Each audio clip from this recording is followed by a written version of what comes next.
Okay. Welcome to Coach Soul. I'm Steve Hugdins, and today I have Keith Brown, who will be orchestrating this podcast. The Coach Soul is a brand new website and podcast to provide live coaching for those who are seeking answers to life. Keith, I want to thank you for sharing this podcast today with me. Hey, Steve, thanks for the invitation to be here with you today. And, Steve, I want to say we've been really good friends for a few years, and both of us have been through some challenging times. And I think we've been able to encourage each other, and both of us probably want to encourage others. And so it's an honor to be here with you today and hear your story about how that um, the the Lord can bless us, and how that we can bless each other, and just be an encouragement to those around us. So, Steve, I want to ask you a couple of questions today. Um, what was it, maybe when you first realized that you wanted to get into ministering, and to serving and blessing others through something like Coach Soul? Keith, it's interesting because back when I was in high school, I remember wanting to be a psychologist or a doctor. And I allowed my parents to kind of talk me out of becoming that because they were afraid I would blame them for things like psychology used to do back in the day. Right. It's not about blaming my parents. It's not about blaming any parent, because parents can do the best that they can with the knowledge they have at that time. So I had gotten into a college. I was disc jockeying for a while, DJing for a radio station in Oklahoma City. And then I started milling about and doing youth ministry, working with kids. That was my passion, working with teens and adolescents. And then just I found out it wasn't my cup of tea. And I went into the military to have my college loans paid back. And went from military, got out, moved to Tulsa, Oklahoma in 1996. And I worked for MCI WorldCom as a telecommunications engineer. And then off and on through some hardship of a divorce that took place with my children, I realized that going through that process is what made me to decide, you know what, I need to get into therapy. Not only for healing for myself, I sought for therapy. Um, didn't like how some therapists took kind of some sides. Not all therapists do that. But it was a rough patch at that time that made me decide, you know what? A lot of people said I need to get into becoming a therapist. So back in 2009, my life changed. Um, I rededicated myself to God. I was baptized again, and I was just wholeheartedly full with the spirit of going back to school. And I said, God, you know what? If you want me to do this, then you need to provide the way. And He did. He provided student loans for me to go. And in 2012, I graduated from Liberty University with a master's in counseling.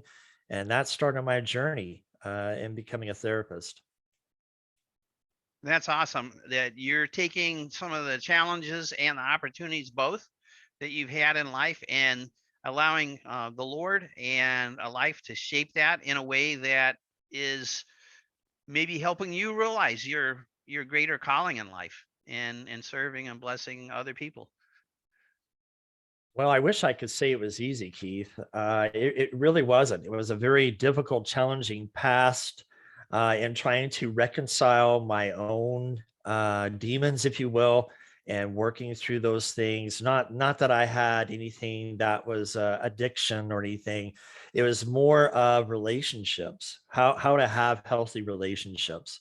I was born with a birth defect, and with my parents, I didn't get a chance to bond very well.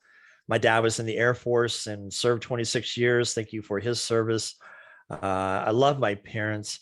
It was just a challenging time growing up in that atmosphere that, due to attachment disorder that I did have, caused difficulty in relationships.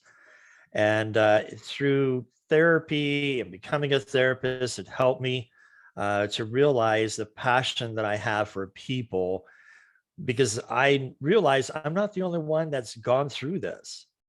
Um, what was it, 2013, I was initially diagnosed with cancer. It went into remission for about 5 years. Um, by this time, I had remarried, and uh, things popped up in regards to my health, and the person I was married to left. And that was really hard. And when I found out in 2018, I had a 34% chance of living due to my cancer by 2021. That was hard. Um, and dealing with a lot of these things, you lose a spouse, the job, the hospital I was working at had closed. Um, didn't know I was still a candidate. And when you have chemo, it's really hard to take a test. 6 times I failed, even missing by 1 point. And by the seventh time, I got in there, passed the exam, became a therapist. And I just wrestled. I wrestled with God. I wrestled with life at that time. So that's the reason why I have a passion and being able to help people, because the good news, uh, as long as you don't kill me or I walk in front of a bus, I have a long life to live right now. That's awesome. There's things because you and I visited over the last few years about a few things. I hope you don't mind. Is I remember you told me a story about when you were in the hospital, and sometimes you might go through long stretches where you really didn't get to see, somebody, in the family that that you loved, and you were. It was a lonely time, I think, for you. How how does that play into you wanting to be a therapist? I just have a lot of empathy for people, because we think that we isolate ourselves and we become alone, and we don't have. I think sometimes the pride gets in the way of asking people to for help, because a lot of us, we give a lot, and when we give, it's hard to receive sometimes. Um, it's just, I had 3 good friends during this time period when it was just me not knowing whether or not I was going to live or not, whether I'm going to have a house to live in, whether I'm going to have a career to make ends meet. Am I going to live on the streets? All these things were coming at me, but I had 3 good friends, and then my faith really struggled at this time and believing, is there a God? Um, Now you I had know already there. been you'd already been a minister by this time, isn't that right? Yeah, I mean, you're absolutely right. That was the first 2, 3 years of graduate. Well, 2 years during college, and after graduation, I spent time ministering to other people and working with teens. But um, Keith, it just when life hits, and it hits you hard and suppresses you like a wine press, it just squeezes the life out of you. You begin to wrestle, and you begin to wonder, what is your purpose? Oh, You, yes. Yes. and when you think about what are your purpose is, it's sometimes it's difficult because you're in the thick of the darkness. Sometimes I just feel like I walked through hell, stepped on the fire brimstone, and I got scathed coming out. But there was so much healing that came from that gave me the confidence, the motivation, the passion to be able to share this story, to be able to let others know you're not alone. And I think when we struggle is when we realize we get trapped in our mind. And I did that sometimes, and I wrestled with God. There was a point that I started asking, why me? Why? And I realized how judgmental that question is. When we say why, that's a judgmental question. It's too easy when parents ask, well, why did you do that? I'll give you 4 answers. I don't know. A lie, blame, or excuse every time that you talk to a kid. But when I think about why, and I ask God why, that wasn't the right answer or question. I began to ask, what do I need to learn from this? Hmm. And it made me think about, what are the opportunities? What is my purpose? And I had to learn how to embrace this season of opportunity of where I'm at. You know, Because, you mentioned a couple of things there that I want to touch on with you, if that's okay. Is sure, there's there's a part where you're feeling alone, and that I think probably if you're like me, because I felt that way myself, that feeling of aloneness, um, sense of vacancy, as you're looking to a family member to be there that should be, but they're not, or a fellow minister or a fellow servant in the kingdom of God that you feel close to, but they're not there. Or maybe it was a leader in the military that you were going through, and you were looking for them to do some mentoring with you, and you're going through a tough time, and they're not fulfilling. Or and then it ends up we start with our family, then we go to the church, then we go to our place of employment, and then we end up at God with God, and we're like, where are you, God? And you're feeling like you're alone in this dark chasm, and you ask that question, as you mentioned, why me, or why am I going through this? But then something happened in you that said, wait a minute, what can I learn from this? What was it that sparked that thought in you? Keith, it's when I thought about the why question, I went back and I related to my attachment issue. I thought people could bring happiness. I thought that the wife that I was married to would be a long term. Um, you think about these things of being attached to what life has to offer. And I realized my purpose. I had to deal with my addiction to relationships. One of my friends brought that up and said, you have an addiction. And I'm like, what? I don't have an addiction. I'm not addicted to porn. I'm not addicted to substance abuses. I'm not addicted to alcohol. But she says, no, but you're addicted to relationships. And that really struck my mind. And I thought, you know what? You're right. And what I'm going through, I had to realize that I had to stop being addicted to people and be addicted to God.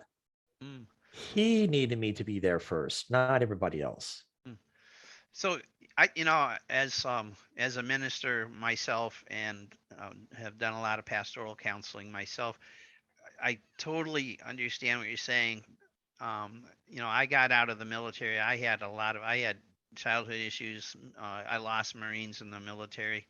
Um, my leadership sometimes disappointed me, and I think that cost lives or brought about injuries. Um, and so you go through these traumatic events in life, and I didn't go chase drugs. I didn't chase the porn. I didn't chase the drugs. But I totally understand what you're saying. Is I tried to fill the gap by me throwing myself out there, serving as many people as I could, exhausting myself, and that was my addiction. And I think, you know what, there are probably a lot of people, not everybody is chasing a bottle, not everybody is chasing a drug, not everybody is chasing porn. But there may be more of us out here that are doing this acceptable this acceptable addiction, where we're going around helping everybody all the time, exhausting ourselves and wearing ourselves out, and maybe even violating some of our more close and more intimate relationships that we're supposed to be having with our closer friends and our closer families. And so I think maybe you could probably help, you can help me to do better with that. And maybe there's others around us that also struggle with these same kind of things. It's interesting that you bring this up, because I had a call the other day for a young lady just crying in tears. I need some counseling. I need some marriage counseling. I need help. My husband says he berates me. He tells me I'm not good enough, and I try to do everything. I make his meals. I do this, and I'm like, you can't go chasing waterfalls, so to speak. Right. You got to start working on yourself and getting healthy. And that's one of the things I had to learn is, what is my identity? Jesus actually, we miss this. The two great commandments. One, love the Lord your God with all your heart, your soul, your mind, and strength. The second one's like unto it, love your neighbor as yourself. And what we get when we're preaching that, if we're preaching that message, and you've been a preacher and I've been a preacher, um, hey guys, everybody here in the church, you need to be making sure you love God. And then you need to make sure that you're loving your neighbor. The part that we left out was, and Jesus didn't leave it out. He left it as the last thing said. Love the Lord your God with all your heart, your soul, your mind, and strength. Love your neighbor as yourself. Because we're not going to be able to love our neighbor until we allow God's love to come into our lives.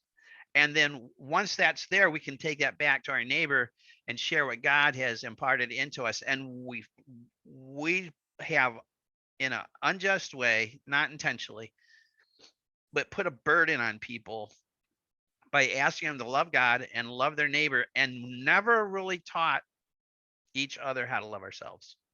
And No, that's what you're doing. you're absolutely right, Keith. I've talked to several ministers, and I tell them, I say, look, we're good about teaching people loving God, loving your neighbor, but we're really poor at communicating about how do we love ourselves. We really don't know how, because nowadays people think, well, you're a narcissist. It's funny, I people Google or look up things and say, well, he's a narcissist, and things of that nature. Maybe some people are not narcissists. Maybe they're just really selfish. There's a difference in between those things. I mean, it comes close. But the And bottom line maybe we're just, Steve, maybe we're just on a journey.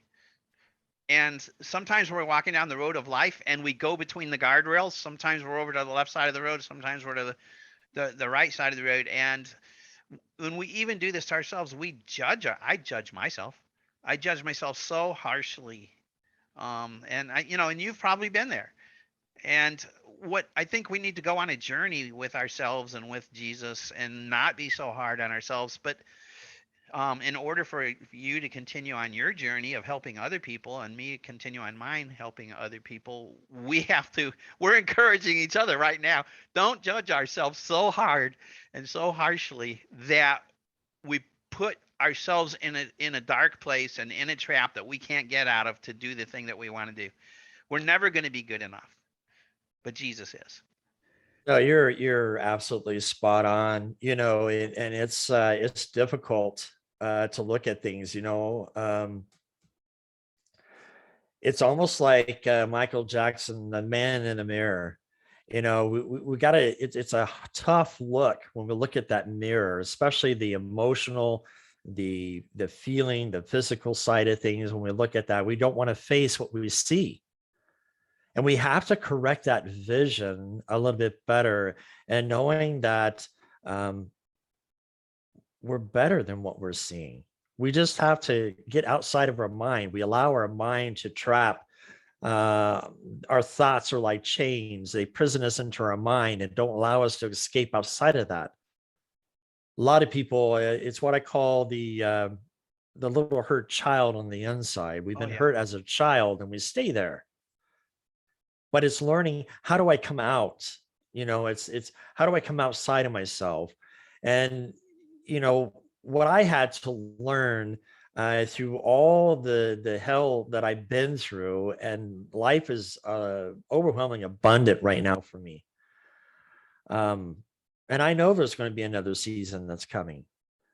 But for the listeners listening to this broadcast, there were 7 things that I realized that helped me to evaluate how to overcome.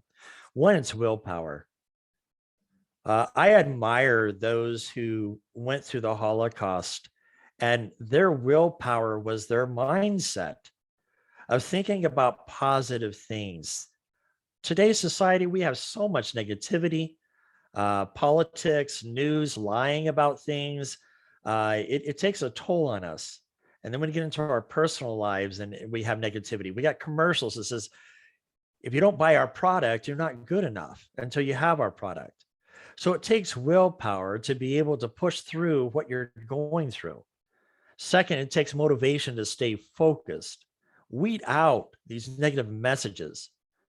I call it PBJ effect. It's a peanut butter jelly sandwich. If you think about it, you got bread on one side, you got the mix of peanut butter and jelly on the inside, and you got another piece of bread. So, in other words, the breads are the two positives. So, when we're talking to people, we need to give them, Keith, I really appreciate how much you've been a friend to me, but I was hurt the other day by what you shared with me. And, I I just forgot don't what I know how to shared. take it. Right. But Keith, I really appreciate you listening and taking fact. So what I just did to you was a PBJ, two positives and a negative. And I tell managers, I've been a director, managers of retail and restaurants in between managing telecommunications. And so I tell people you need to give positive affirmations to people, give them a Right. motivation to stay focused. And then I recognized that the season that I was in was only for a season. And if people can't accept it, then embrace it where you are and learn how to overcome it. I had to build healthy support systems. Again, it's three friends that brought me through this devastating time of my life. Um, and then during that time, I went to see a therapist.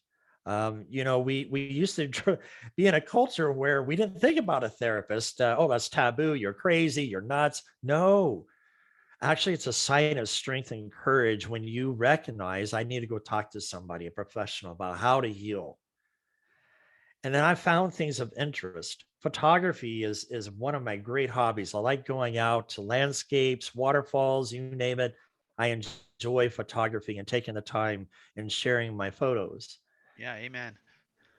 And the final thing for me that overcame, Keith, and I know we're fixing to run out of time here, is my faith in God grew stronger because I allowed it. I saw the negativity and I thought, you know what? This is a matrix. The Yes. enemy likes to fool us into thinking that we can't overcome because we're in the thick of it. We're so hurt that we can't see the positives sometimes. And if we can just take that time and realizing that we can reach out to other people, and that's what Coach Soul is all about. It's life coaching about how do we take approach on different things? How can we look at different things? So I know you're coming from a ministerial perspective. I'm coming from a therapeutic perspective, and we're just looking at humanism. Right. How do we combine all the three? What makes sense, and what could help us get through life? Keith, I appreciate you taking this time today and No, talking that's about this really good. stuff. One of the things that I'm reminded of is in the scriptures, take time to cry with those who are crying and take time to rejoice with those who are rejoicing.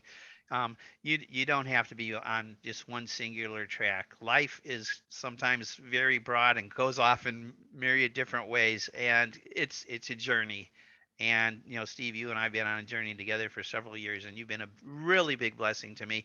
I have called you in tears. Matter of fact, earlier today I was going through with my PTSD and I was having a bad moment, wondering if we were even going to be able to do this talk. And but I called you and you visited with me for a few minutes and then we took a break. I got something to eat and I want to thank you because you've blessed me a lot. And even you've even called to check on me. And you're that kind of a person that truly cares about people and you make a difference in people's lives. And I want to say thank you for being a blessing to me. My honor, Keith. Thank you. Oh, well, I look forward to doing, seeing you and doing some more of these things with you. I hope to have you on my podcast, and thank you for blessing me. And I hope that people really get to know you and find out what kind of a great work that God's doing through your ministry. And God bless you. Thanks for having me in today. All right. Thank you, Keith. All right, brother. God bless.